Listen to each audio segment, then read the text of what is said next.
കഴിഞ്ഞ ദിവസമാണ് നടി ഉർവശിയുടെ സഹോദരന്റെ ആദ്യ ഭാര്യയായിരുന്ന പ്രമീളയെ വീടിനുള്ളിൽ ആത്മഹത്യ ചെയ്ത നിലയിൽ കണ്ടെത്തിയത്. പ്രമീള മാത്രമായിരുന്നില്ല, സഹോദരനായ ശുശീന്ദ്രനും കൂടെ ആത്മഹത്യ ചെയ്തിട്ടുണ്ടായിരുന്നു.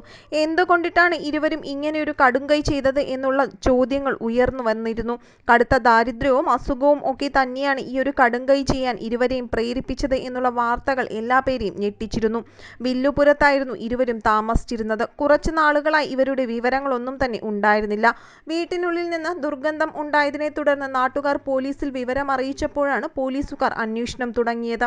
വീട്ടിനുള്ളിൽ പ്രമീളയും സഹോദരനെയും ഫാനിൽ തൂങ്ങി മരിച്ച നിലയിലായിരുന്നു കണ്ടെത്തിയത്.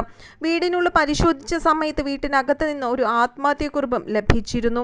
ഇവരെ ആരും സഹായിക്കാനില്ലായിരുന്നു എന്ന ആത്മഹത്യാക്കുറിപ്പിൽ കൃത്യമായി പറഞ്ഞിട്ടുണ്ടായിരുന്നു.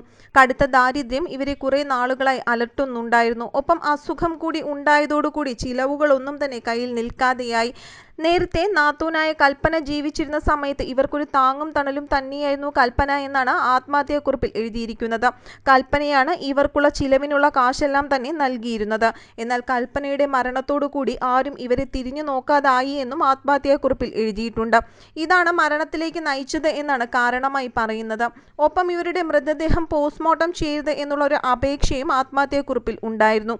എന്നാൽ കൂടുതൽ നിയമ നടപടികൾ ഭാവിയിൽ ഉണ്ടാകുമെന്നുള്ളതുകൊണ്ടിട്ട് തന്നെ പ്രശ്നങ്ങൾ ഉണ്ടാകാതിരിക്കാൻ പോലീസുകാർ മൃതദേഹം പോസ്റ്റ്മോർട്ടത്തിനായി അയക്കുകയായിരുന്നു. ഇങ്ങനെയൊരു സാഹചര്യത്തിൽ കൽപ്പന മരിച്ച ശേഷം ഉർവശി ഉണ്ടായിരുന്നല്ലോ എന്നാണ് എല്ലാ പേരും ചോദിക്കുന്നത്.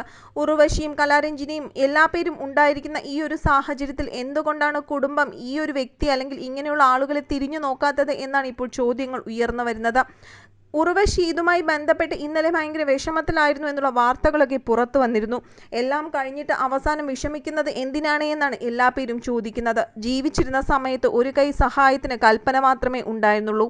കൽപ്പനയുടെ മരണത്തോടുകൂടി ഈ കുടുംബം അനാഥമാകുകയായിരുന്നു. അതാണ് ഇവരെ ആത്മഹത്യയിലേക്ക് പ്രേരിപ്പിച്ചത് എന്ന് പറയുമ്പോൾ എന്തുകൊണ്ട് മറ്റുള്ളവർ തിരിഞ്ഞു നോക്കിയില്ല എന്നുള്ള ചോദ്യങ്ങളും ഉയർന്നു വരുന്നുണ്ട്.